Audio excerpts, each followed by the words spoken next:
যুধিষ্ঠির মহারাজ বলল, কলি আগত দাপর শেষ। আমার একটা প্রশ্ন আছে তোমার কাছে। কৃষ্ণ বলল, কি প্রশ্ন? কলিযুগের মানুষ কেমন হবে?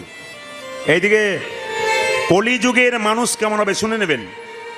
যুধিষ্ঠির মহারাজকে কৃষ্ণ বলল, বেশ ঠিক আছে, আচ্ছা ভীম তোমার? হ্যাঁ আছে। কি প্রশ্ন?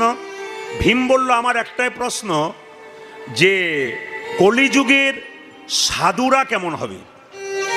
কলিযুগে যে সাধু হবে, সে সাধুগুলো কেমন হবে? বেশ বেশ। আচ্ছা অর্জুন, তোমার কি প্রশ্ন আছে? অর্জুন বলল, আমার একটাই প্রশ্ন, কলিযুগের মা বাবা কেমন হবে? বাচ্চার প্রতি তাদের আচরণটা কেমন হবে? বেশ, খুব সুন্দর প্রশ্ন। আচ্ছা সহদেব, নকুল, তোমার কোনো প্রশ্ন আছে? বলে হ্যাঁ আছে। বলে আমার প্রশ্ন আছে যে কলিযুগের ধর্মটা কেমন হবে? আচ্ছা সহদেব, তোমার কোনো প্রশ্ন? বলে আমার তো প্রশ্ন আমি নিয়ে এসেছি। বলে কি? না, কি এমন পুণ্য করবে কলিযুগের মানুষ যার জন্যে সমস্ত পাপ থেকে মুক্তি পাবে, সেই পুণ্যের পথটা তোমাকে বলতে হবে। আজকে কত সুন্দর সুন্দর প্রশ্ন দেখুন, কৃষ্ণের কাছে প্রশ্ন করলো। কৃষ্ণ বলল, আজ আমি উত্তর দিতে পারবো না, আমার সময়ের দাম আছে, আমার একটু কাজ আছে, আমি আগামীকাল সকালে উত্তর দেবো। তোমরা সকালবেলায়, আগামীকাল সকালে তোমরা বেরিয়ে যাবে 5 জন 5 পথে, তারপর বিকালবেলায় আমি তোমাদের কাছে আসবো, উত্তরগুলো দিয়ে দেবো। মায়েরা সবাই লক্ষ্য করুন, এখন যেই না যুধিষ্ঠির একদিকে গেছে, ভীম একদিকে গেছে, অর্জুন একদিকে গেছে, নকুল একদিকে গেছে, সহদেব একদিকে গেছে। শুনবেন কিন্তু, 5 জন 5 দিকে গেছে। আর যুধিষ্ঠির মহারাজ যে পথ দিয়ে যাচ্ছে, সেই পথ দিয়ে গাইতে গাইতে যাচ্ছে, কেশব মাধব, গাইতে গাইতে যাচ্ছে, কেশব মাধব গিরিধারিলা, কেশব মাধব গিরিধারিলা, কেশব মাধব গিরিধারিলা, কেশব মাধব গিরিধারিলা, গিরিধারিলাল জয় জয় মদন গোপাল, গিরিধারী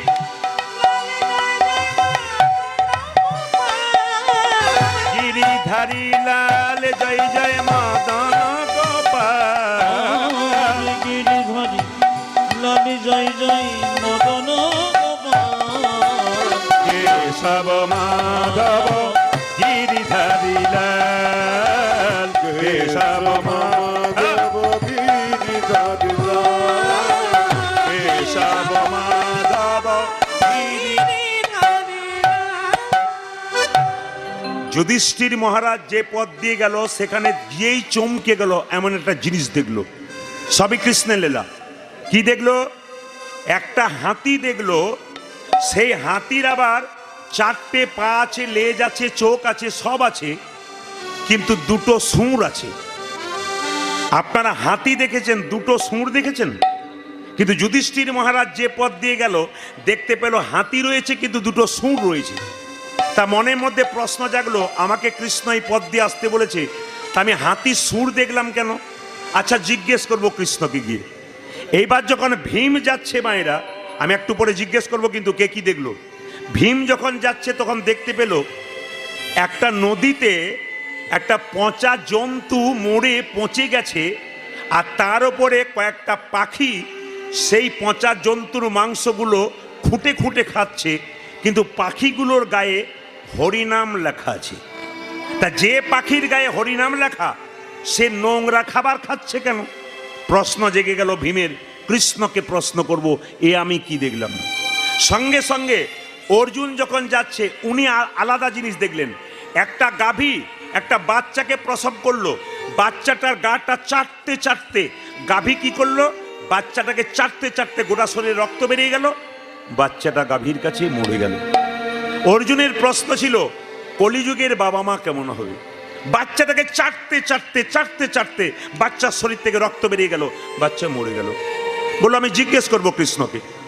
নকুল যখন যাচ্ছে, তিনি দেখতে পেলেন কি না, 5টা গর্ত, তার মধ্যে 3টে গর্তে জল আর 2টো গর্ত ফাঁকা। কেন এটা দেখলাম? কৃষ্ণকে জিজ্ঞেস করব। সহদেব আবার গিয়ে চমকে গেল, একটা বিরাট বড় পাহাড় থেকে বিরাট বড় পাথর গড়গড় গড়গড় করে নিচের দিকে পড়ে যাচ্ছে, একটা বাড়ি ভেঙে যাবে, গাছ ভেঙে যাবে, এত বড় পাথর। কিন্তু আশ্চর্যের ব্যাপার, একটা ঘাসের ডগাতে গিয়ে এত বড় পাথরটা আটকে গেল। তা নকুল সহদেবের মনে জেগে গেল, এত বড় পাথর সে কেন একটা ঘাসের ডগায় আটকে গেল। আমি জিজ্ঞেস করব কাকে? আমি জিজ্ঞেস করব কৃষ্ণকে। আচ্ছা, আমি এবার আপনাদের জিজ্ঞেস করব, উত্তর দেবেন। যুধিষ্ঠির মহারাজ প্রথমে কি দেখেছিল? বাঘ ও হাতি আছে। হাতির কটা সুর দেখেছিল? বেশ, এ হচ্ছে কীর্তনের আসল জিনিস, কি আপনাদের ভেতরে ঢুকিয়ে দিয়ে আপনাদেরকে জাগিয়ে দিয়ে যাওয়া। এই জন্য মন দিয়ে শুনবেন। যখন ভীম গেল তখন কি দেখলো? নদীতে কি ভাসছে? মরা জন্তু। সেখানে কয়েকটা পাখি বসে আছে, খুঁটে খুঁটে খাচ্ছে। তাদের গায়ে কি নাম লেখা আছে? হরে কৃষ্ণ নাম। আচ্ছা, তিন নম্বর অর্জুন কি দেখলো? একটা গাভী বাচ্চা প্রসব করলো। বাচ্চাটা লাফাতে লাগলো না মরে গেল? জোরে বলুন। শরীরে কি বেরিয়ে গেল? রক্ত। বাহ। এবার 4 নম্বর প্রশ্ন কি ছিল?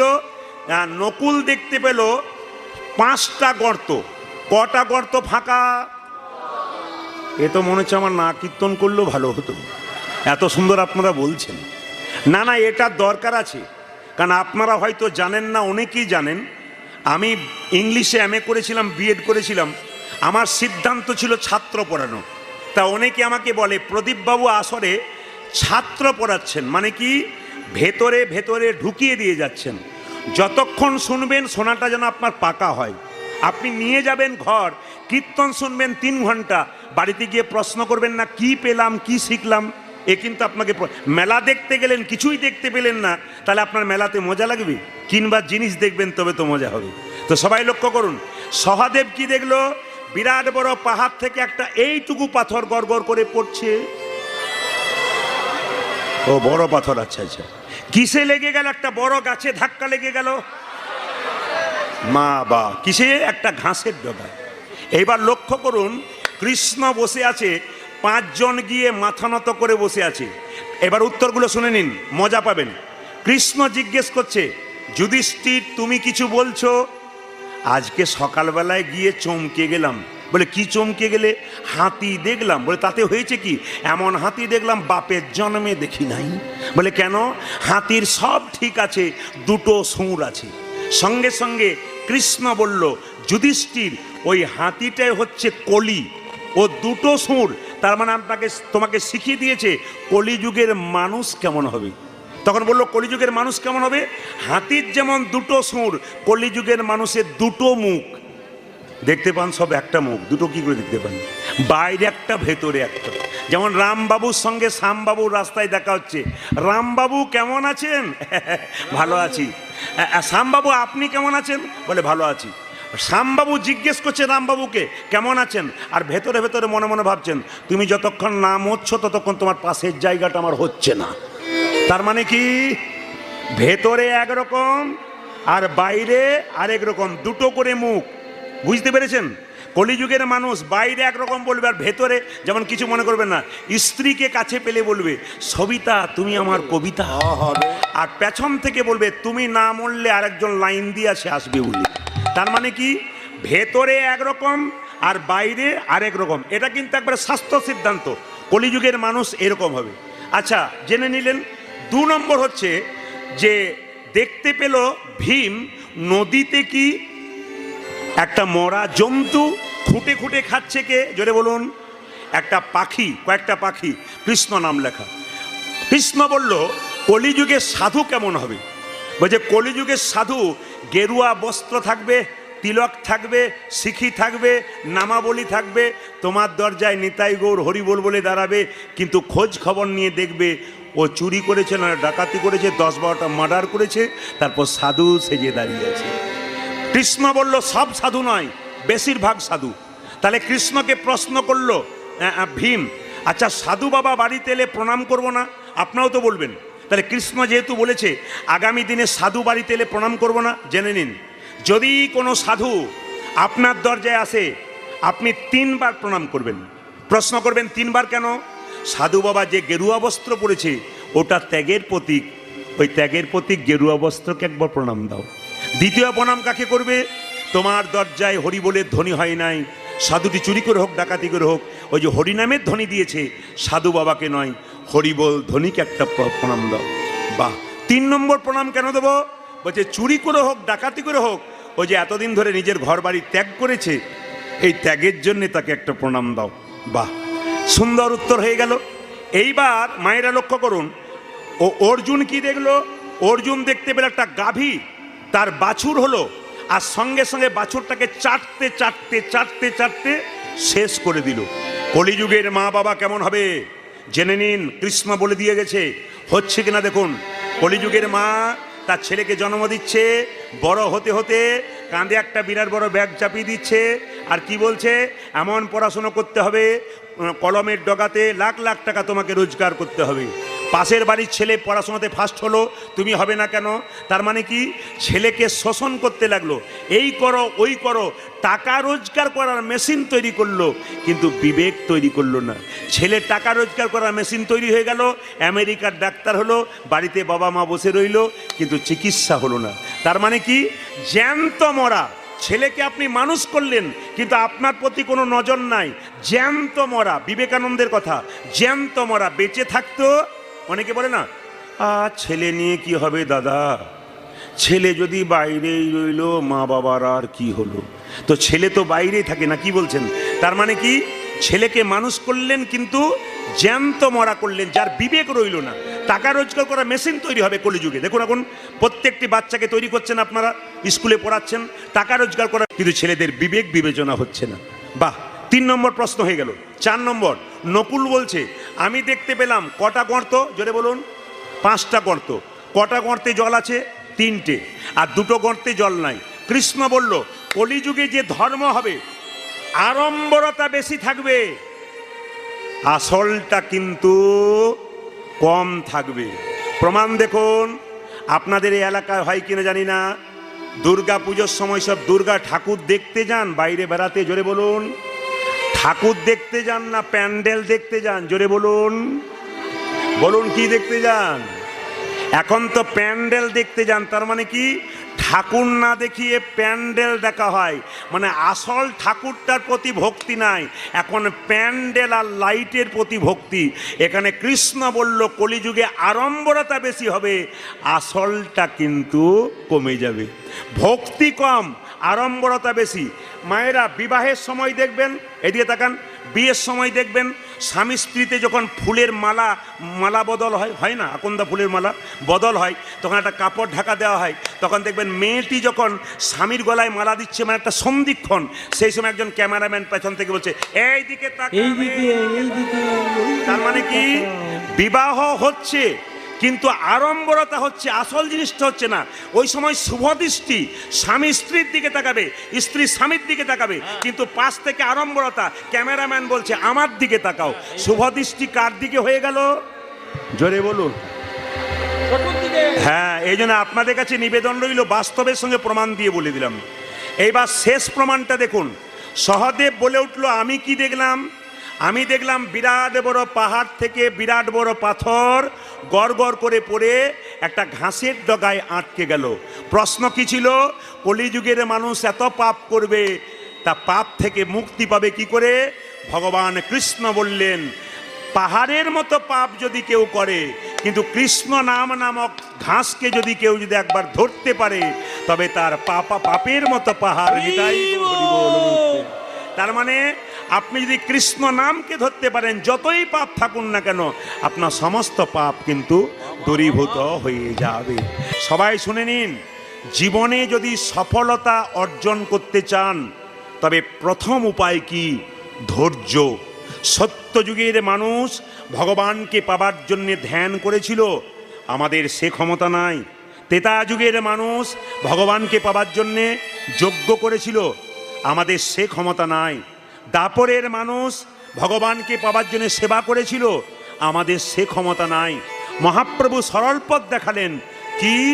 সব ধর্ম ত্যাগ করে একটি ধর্ম করো, শুধু হরিনাম করলে হয়ে যাবে। আমাদের ধৈর্য কম, তাই মহাপ্রভু খুব দামি কথা বলে গেলেন এই কলিযুগের মানুষের জন্য।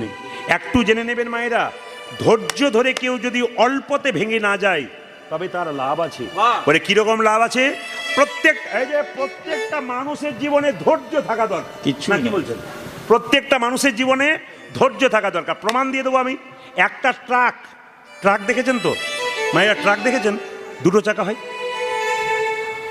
ট্রাকে দুটো চাকা হয় না? ও আচ্ছা, একটা ট্রাক যাচ্ছে আস্তে, সেই ট্রাকে লরি যাচ্ছে, তাতে টাইলস জানেন তো? টাইলস মানে টালি যেগুলো ঘরে দেওয়া যায়, পা দিয়ে যান। এক গাড়ির টাইলস যাচ্ছে, তার সঙ্গে একটা শিবের মূর্তি যাচ্ছে। তা টালিগুলো যে পাথর দিয়ে তৈরি হয়েছে, শিব ঠাকুরটাও সেই পাথর দিয়ে তৈরি হয়েছে। তো এক লরি টালির মধ্যে একটা শিব ঠাকুর ওই পাথরেই তৈরি হয়েছে। টালিগুলো বলছে, তোমার ভাগ্য বড় ভালো ভাই, একই পাথর থেকে আমরা হলাম টালি, আমাদেরকে লোকে পা দিয়ে চলে যাবে, আর তুমি হয়ে গেলে একটা পাথরের শিব, তোমাকে লোকে প্রণাম করবে। আহ, তোমার কি ভাগ্য ভালো, আমরা টালি হলাম, তুমি হয়ে গেলে শিব, তুমি শিবলিঙ্গ হয়ে গেলে, লোকে তোমাকে কত পুজো করবে।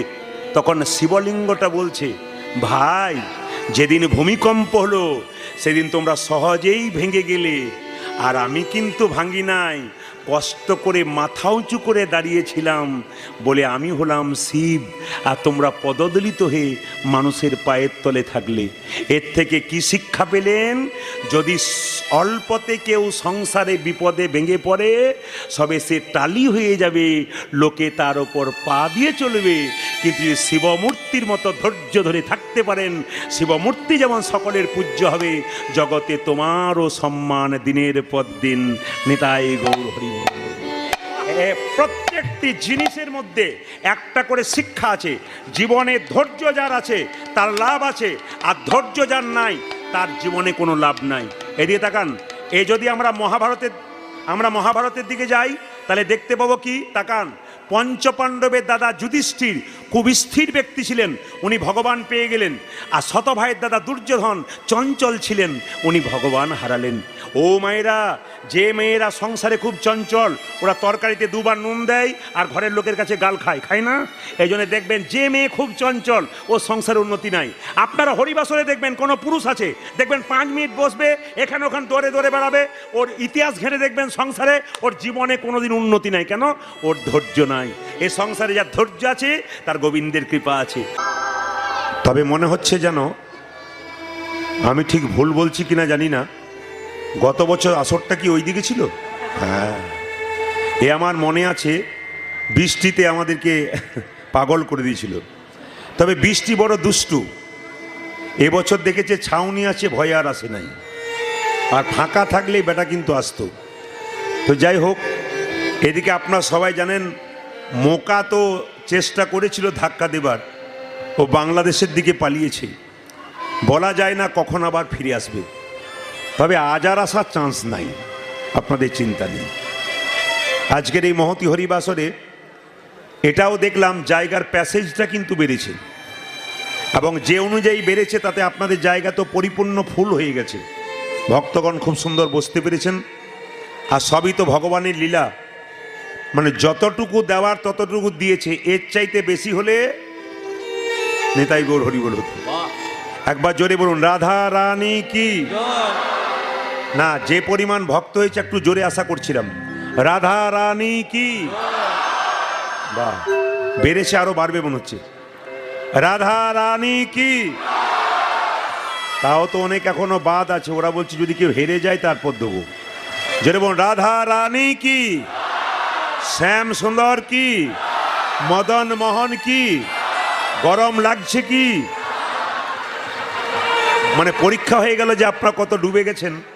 আমি কি বলছি ওইদিকে নজর নেই, সবই আপনারা জয় দিচ্ছেন। তবে সব চাইতে রামপাড়াতে এসে আমার এইটাই ভালো লাগলো, সামনে যে শ্রোতাগুলো গেরুয়া বস্ত্র পরে বসে আছে, এদের দেখে আরো খুশি হলাম। পরবর্তী প্রজন্ম এরা রামপাড়ার হরিবাসর ধরে রাখবে। পরবর্তী প্রজন্ম প্রকাশ দিচ্ছে মহাপ্রভু, যে পরবর্তী প্রজন্ম এখানে বসে আছে, এরা পরবর্তী ইনাদের পরে তৈরি হয়ে আছেন এই মহাপ্রভুর নাম কীর্তন, অন্নকূট সেবা দেবার জন্য তৈরি, তাই তো নাকি? জোরে বলো, রাধা রানী কি। শ্যাম সুন্দর কি, মদন মোহন কি, হরিবাসর কি। এইদিকে মায়েরা জয় বলছেন না ভয় বলছেন কিছু বুঝছি না। হ্যাঁ জোরে বলুন, রাধা রানী কি, হ্যাঁ শ্যাম সুন্দর কি, মদন মোহন কি, হরিবাসর কি। বেশ, আমার একটা নিবেদন আছে আপনাদের কাছে। কীর্তন চলাকালীন যদি কেউ আসরে বসে কোনো গল্প করে, তবে উনি পাপ সঞ্চয় করে বাড়ি যাবেন। আর যিনি কীর্তনের আসরে এসে চুপচাপ এক মনে একভাবে কীর্তন শুনবেন, যেটা নেবার জন্য এসছেন সেটা নিয়ে যাবেন, তার নাম পুণ্য। মায়েরা, পুণ্য সঞ্চয় যারা করতে এসছেন তারা চুপ থাকবেন, আর পাপ সঞ্চয় যারা করতে এসছেন তারা একটু গল্প করবেন। তবে জেনে নিন, দশরথ রাজা যখন চিন্তা ভাবনা করল যে রামকে রাজা করতে হবে, আমার এবার বয়স হয়ে গেল, প্রচার করলেন আগামী সকালে রামের রাজ্যাভিষেক হবে। তখন একজন মা কিন্তু ফুলের মালা গাঁথছিল রামের গলায় পরাবে বলে। বলুন তো মায়েরা, সেই মেয়েটির নাম কি যে ফুলের মালা গাঁথছিল? ওর নাম কৈকেয়ী। রামের গলায় মালা পরাবে, কালকে রাম রাজা হবে, মা কৈকেয়ী ফুলের মালা গাঁথছে রামের গলায় পরাবে বলে। পেছন থেকে একটা মেয়ে এসে কানে বিষ মন্ত্র দিচ্ছে, হে কৈকেয়ী, রাম রাজা হবে তো তোর কি গেল? কৌশল্যা হবে রাজমাতা, তুই ভিখারিনী হবি। দরকার নাই, রাজা দশরথ যুদ্ধ থেকে ফিরেছিল, তখন তুই তার সেবা করেছিলি।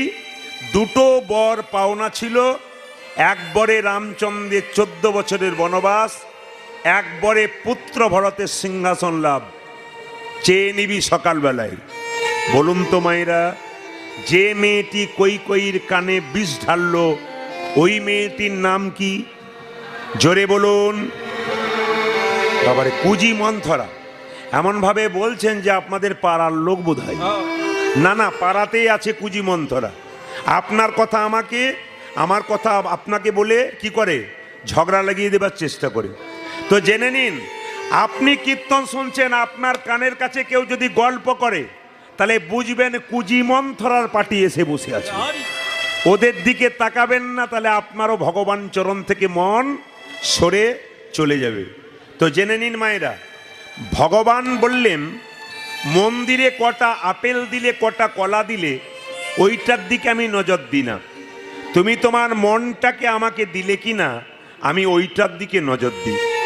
মান মানা ভাবা, তোমার দেওয়ার মতো কিছু না, একটা জিনিস আছে, তোমার সুন্দর মনটা আমাকে দাও। যদি দিতে পেরেছো, আমি তোমায় দেবো। ওই জন্য আজকে হরিবাসরে আপনারা কীর্তন শুনতে এসছেন, আপনাদের মনটাকে গোবিন্দের চরণে দিন। আমি ছোট ছোট তত্ত্বগুলো বলবো, মন দিয়ে শুনবেন। মহাপ্রভু নবদ্বীপের মাটিতে এলেন। আচ্ছা, আপনারা মহাপ্রভুর ছবি দেখেছেন? জোরে বলুন হ্যাঁ না না। আচ্ছা, ছবিতে হাতগুলো নিচের দিকে থাকতো না ওপর দিকে থাকতো? একবার দেখানো যাবে? যার হাত আছে তিনি দেখাবেন, যার নাই তার দেখানো দরকার নেই। বেশ, নামান। আচ্ছা, মহাপ্রভু হাতটা যে তুলে আছে, একজন ভক্ত জিজ্ঞেস করছে, ঠাকুর তুমি যে হাতটা তুলেই থাকো, তোমার ব্যথা হয় না? বলে ব্যথা আবার হয় না। বলে তাহলে নামাও। বলে কি করে নামাবো? তোরা তুলছিস না তাই নামাচ্ছি না। একজন ভক্ত বলল, এই দেখো ঠাকুর তুলে দিলাম। তখন মহাপ্রভু বললেন, তুই তো তুললি, তোদের পেছনে যারা দাঁড়িয়ে আসছে তারা, আপনাদের বলি নাই কিন্তু, ওই যে তোদের পেছনে যারা আসছে তারা তুলবে না। পেছনে মানে আমি যদি হাত তুলে না থাকি, পরের জন্মে যারা জন্ম নেবে তারা হাত তুলবে না, তাই আমি জন্ম জন্মান্তর ধরে হাত তুলব।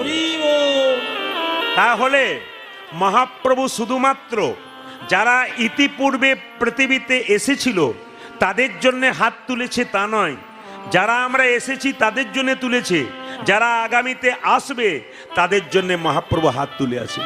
মায়েরা, হাত আমরা তুলি কখন? হাত তুলি, ও দাদা, টোটো দাদা, রামপাড়ায় কীর্তন হচ্ছে, একটু যাওয়া যাবে? হাত আমরা তুলি, ও টোটো দাদা এইদিকে, হাত তুলি। আর কখন হাত তুলি?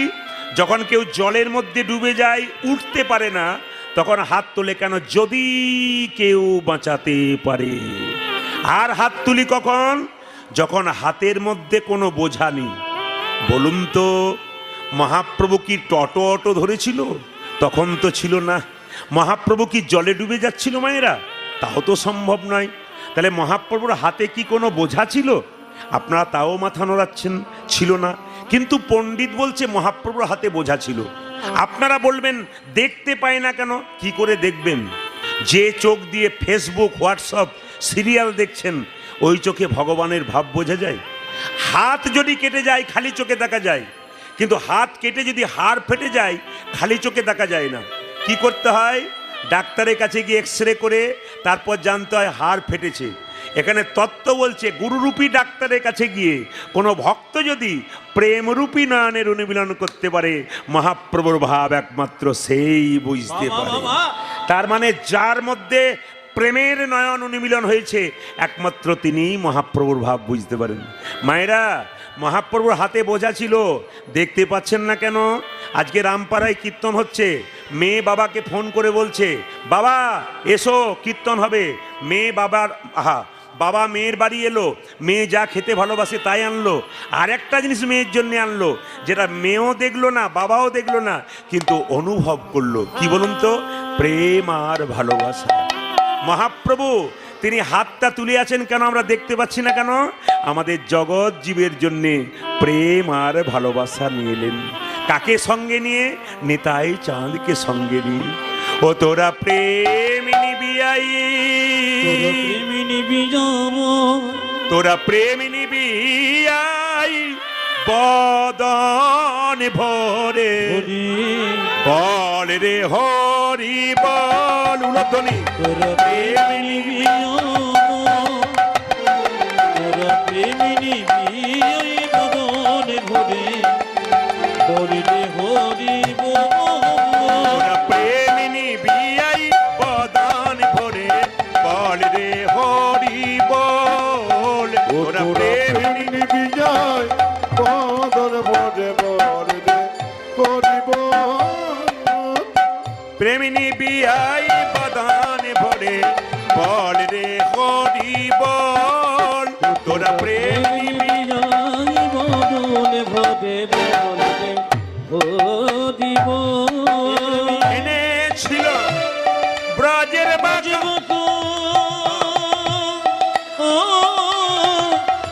গৌরী গুণ এ প্রেমে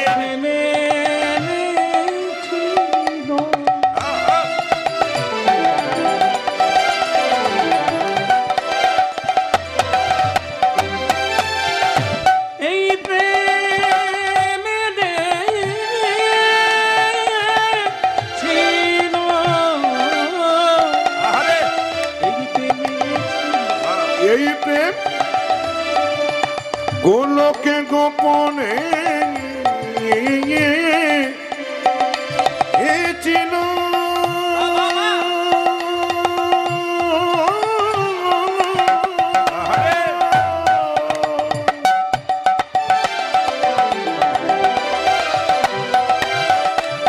এই প্রেমে ছিল, এই প্রেমে ছিল ও সেই ব্রজের বাঁকা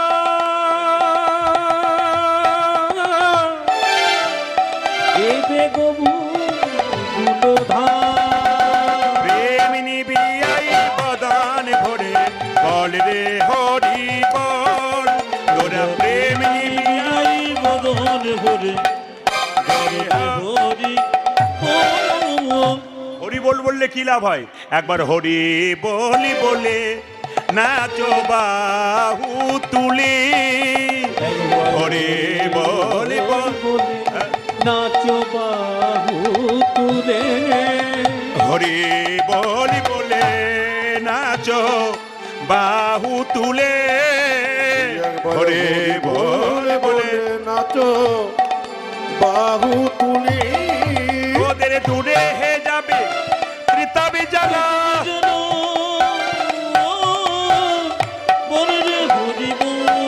তোদের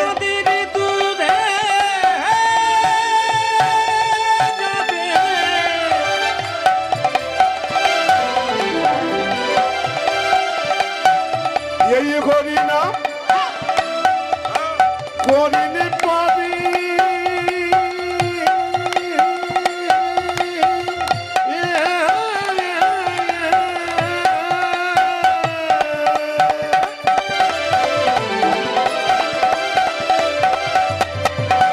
তোমাদের দুধে যাবে ত্রিতাবে জানা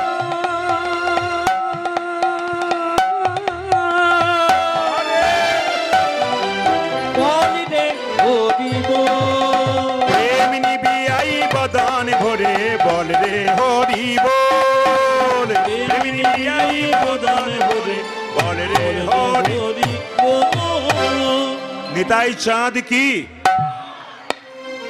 একবারে চুপ থাকবেন না কিন্তু আজকে রাত্রিটা ভগবানের জন্য দিয়ে দিন নিতাই চাঁদ কি বাহ নিতাইয়ের দেশের মানুষ আমরা নিতাই চাঁদের নাম করতে পারবো না তা কি হয় নিতাই চাঁদ কি শ্যাম সুন্দর কি মদন মোহন কি হরিবাসর কি তাই ভগবান কৃষ্ণ এলেন আর গৌর হয়ে পদকর্তা বললেন এসেছে বজ্রের মাকা ওই দেখো কালো সখা আই আই দেখবি আই তোদের এই নদী আয় এসেছে ব্রজমাতা কলসখা দেখবি ওই ওদের নদী ওই এসেছে বজ্রের মাকা কালো সখা দেখবি আই তোদের এই নদী আয় এসেছে ব্রজের বাঁকা কালো সখা দেখবি আই তোদের এই নদিয়া রং ফিরেছে ঢং ফিরেছে তারে এখন চেনা দায় রং ফিরেছে ঢং ফিরেছে তাদের এখন চেনা দায় রং ফিরেছে ঢং ফিরেছে তারে এখন চেনা দায় রং ফিরেছে ঢং ফিরেছে তারা এখন চেনা দায় শুধু গানটা গাইলে হবে না এগুলো রিভার্বটা কম প্রত্যেকটা পদকর্তার লেখা গান কি সুন্দর লেখা গান দেখুন বলছে রং ফিরেছে ঢং ফিরেছে কৃষ্ণের গায়ের রং কেমন ছিল কালো এখন রংটা গৌর হলো কেমন হলো কাঁচা সোনার মতো রং ফিরেছে কৃষ্ণ কেমন ছিল এইরকম গৌর কেমন হলো এইরকম রং ফিরেছে ঢং ফিরেছে তারে এখন চেনা দায় রং ফিরেছে ঢং ফিরেছে তারে এখন চেনা দায় রং ফিরেছে ঢং ফিরেছে তারে এখন চেনা দায় রং ফিরেছে ঢং ফিরেছে তারে এখন চেনা দায় তোদের এই নদী আয় এসেছে বজ্রের বাঁকা কালো সখা দেখবি আয় তোদের এই নদী আয় উলধ্বনি এসেছে নদীর বাঁকা কালো সখা দেখবি আয় তোদের নদী দেখো, কৃষ্ণ কালো ছিল গৌর হলো কি কাঁচা সোনার মতো রংটা কোথায় গেল এখন কালো বরণ নাই এখন কালো বরণ এখন কালো বরণ নাই করি রে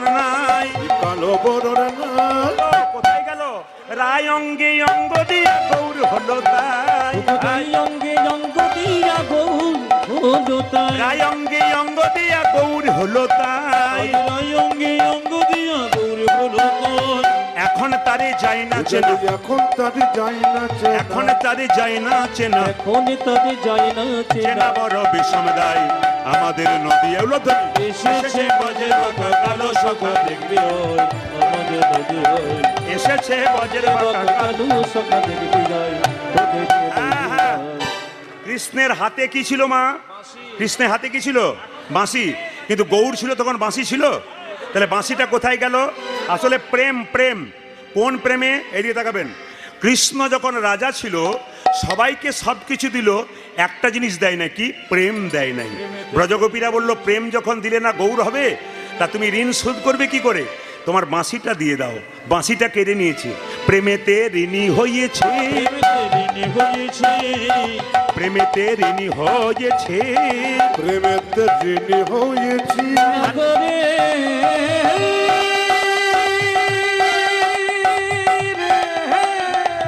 নিতাই গৌর হরি বল।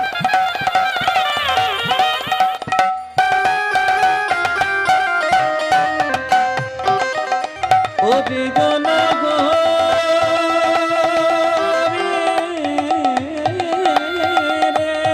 উলধ্বনি।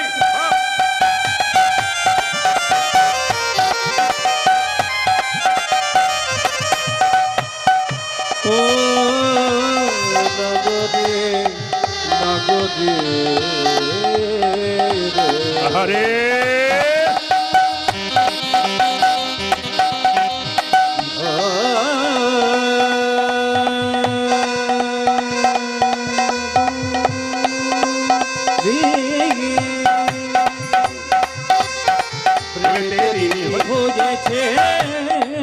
ও যে হাতের বাঁশি কেড়ে নিয়ে বিদায় দিয়েছে, ও যে হাতের বাঁশি, ওই দেখো মোহন বাঁশি, ওই দেখো হাতের বাঁশি কেড়ে নিয়ে বিদায় দিয়েছে, হাতের বাসি, ওই দেখো হাতের বাঁশি, ওই দেখো হাতের বাঁশি। বাঁশি নাই তার সাধবে কিসে, বাঁশি নাই তার সাধবে কিসে, মুখে রাধার নামে গাই আমাদের নদী উলধ্বনি। এসেছে বজের বাঁকা কালো শাখা দেখবি আয় তোদের এই নদিয়ায়। এসেছে গজের বাঁকা কালো শাখা দেখবি আয় আমাদের নদিয়ায়। যিনি পদকর্তায় গানটি লিখলেন তিনি বিশ্বরূপ দাস। কি বললেন? দাস বিশ্বরূপে কয়, দাস বিশ্বরূপে কয়, বিশ্বরূপে ও যে কলিযুগে অবতীর্ণ চৈতন্য গোসাই, কলিযুগে যাবতীর্ণ চৈতন্য গোসাই, কলিযুগে অবতীর্ণ চৈতন্য গোসাই, কলিযুগে অবতীর্ণ চৈতন্য গোসাই, হরি হরি হরি বলে, হরি হরি হরি বল, হরি হরি হরি বলে, ঘটি ঘটি ঘটি বলে মুখে রাধার নামে গাই আমাদের নদিয়ায়। নিতাই গৌর হরি বল। কালো শাখা দেখবি আয় তোদের এই নদিয়ায়। এসেছে বজের বাঁকা কালো শাখা দেখবি আয় তোদের এই নদিয়ায়। এসেছে বজের বাঁকা কালো শাখা দেখবি আয় তোদের এই। নিতাই গৌর হরি বল। তোদের এই নদিয়ায়। এসেছে বজের বাঁকা কালো শাখা দেখবি আয়। তোদের এই নদিয়া। একবার জোরে বলবেন। কাল সকাল থেকে একজন একজনকে দেখলে জয় নিতাই বলবেন। একবার বলুন তো কি বলবেন? একটু জোরে হোক। বন্ধু বন্ধুকে দেখবে জয় নিতাই বলবে। যদি সে বলে তুই না না, হাসির ব্যাপার নাই। আমাদের সবচাইতে লজ্জার ব্যাপার, কিছু মনে করবেন না, আমাদের সবচাইতে লজ্জার ব্যাপার, কেউ যদি ধর্ম করে তার পেছনে দেখবেন মানুষ লেগে যায়। আমি কোনো ধর্মের লোকের নাম করব না, অন্যান্য ধর্মের মানুষের দেখবেন যদি কেউ ধর্ম করে তাকে সাহায্য করে, তুই কর। আর আমাদের যদি কেউ একটু তিলকমালা নিয়েছে তাহলে তার পেছনে আরও 10 জন লেগেছে যাতে না নিতে পারে, আমার দলে যোগ দিতে পারে তার চেষ্টা করে। এই জন্য হিন্দু সনাতন ধর্ম নষ্ট হচ্ছে। এই হিন্দু সনাতন ধর্মকে বাঁচানোর দায়িত্ব প্রত্যেক জনের। মহাপ্রভু যে ধন আমাদের দিয়ে গেলেন, নিতাই চাঁদ কৃপা করে যা দিয়ে গেলেন, ব্রজেন্দ্র নন্দন যেই শচীসুত হলো সেই বলরাম হইল নিতাই। কৃপা করে তিনি আমাদের কাছে এলেন। যদি তার ধনগুলো রক্ষা না করতে পারি তাহলে আর কী করতে পারি? আজকে রামপাড়াতে আজকে এলাম, বৃষ্টি হয়েছিল বলে দ্বিতীয় ডেট দিলাম। কালকে যেখানে যাব হলদিয়া, ওটা নতুন আসর। আবার পরশু যেখানে যাব এই অবস্থাই হয়েছিল। ওনার ব্যক্তিগত গান, উনি আবার বলেছেন বাবা 1 ঘন্টা হলো আর হলো না, আগামীতে একবার দিন। এই জন্য উনি এখন মোকার ভয়ে আমাকে বারবার ফোন করছে, দাদা মোকা আসবে না তো? বলে চিন্তা নেই, গোবিন্দের কাছে একবার প্রার্থনা করুন, মোকা নিতাই গৌর হরিবোল হবে। আসুন, মহাপ্রভু বলেছেন চৈতন্য চরিতামিতে, 10 5 সবে মিলে দাঁড়িতে বসিয়া কীর্তন করহ সবে হাতে তালি দিয়া। এটা কিন্তু আমাদের কীর্তনিয়াদের দায়িত্ব। কেন বলুন তো? প্রত্যেকটা ভক্তকে একটু কীর্তন করানো। এই জন্য প্রতি আসরে আমি একটু কীর্তন করিনি। কেন? আপনারা শুধু শুনবেন তা নয়, আপনারা গাইবেন। আপনাদের এই দায়িত্ব নয় যে আপনারা শুধু শুনতে এসছেন, আপনারা গাইবেন। মহাপ্রভু বললেন হিন্দুদের কোনো স্কুল নাই যেখানে ধর্মীয় শিক্ষা দেওয়া যায়। এটা হচ্ছে স্কুল যেখানে ধর্মীয় শিক্ষা দেওয়া যায়। এখানে এলে আপনারা কিছু শিখে নিয়ে যাবেন। এই জন্য আসুন, তিনি চৈতন্য চরিতামিতে বলেছেন 10 5 সবে মিলে দাঁড়েতে বসিয়া কীর্তন করহ সবে হাতে তালি দিয়া। আচ্ছা, হাত তালি দিয়ে একবার কীর্তন করা যাবে না কি বলছেন? যার আছেন তিনি করবেন, আর যার নাই তার করার দরকার নেই। তবে যা গরম পড়েছে, ওপরে ফ্যান চলছে তাও কিন্তু অনেকে এরকম এরকম করেই যাচ্ছে। না না, আপনারা আজকে গরম সহ্য করুন, ভগবান পরীক্ষা করছে। এত গরমের মধ্যে কীর্তন কে শোনে? কালকে আমি যেখানে ব্রাহ্মণডাঙ্গায় ছিলাম, আপনাদের যেমন ভক্ত হয়েছে তার ডবল ভক্ত। জায়গাটা ইচ্ছাইতে ছোট, অর্ধেক লোক ফিরে গেছে, অর্ধেক লোক শুনতে পেয়েছে। এই জন্য আপনাদের কাছে নিবেদন, এই রামপাড়ার কমিটিকে একটু আশীর্বাদ করে দিয়ে যান আপনারা, যেন প্রতি বছর সুন্দর থেকে সুন্দরতর আসর করতে পারে।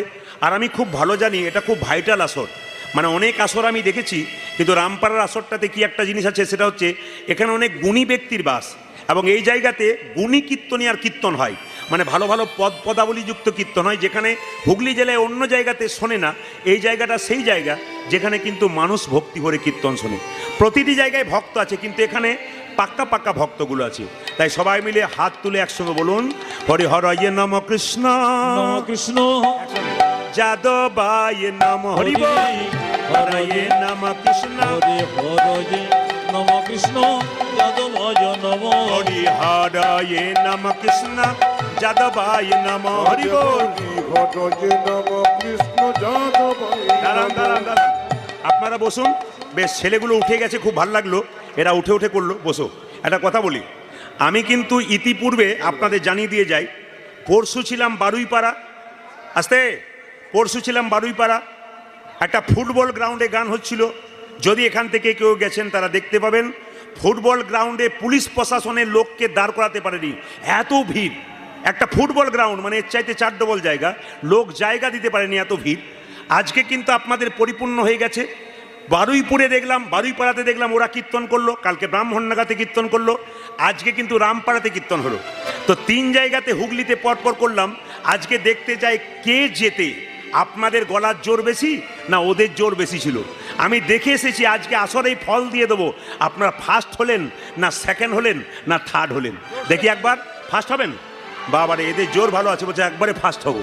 দেখি তো, হরি হরয়ে নম কৃষ্ণ যাদবায় নম হরে হরে নম কৃষ্ণ যাদবায় নম হরয়ে নম কৃষ্ণ যাদবায় নম হরি বল। হরয়ে নম কৃষ্ণ যাদবায় নম ও যে যাদবায় মাধবায় কেশবায় নম হরি বল। যাদবায় মাধবায় কেশবায়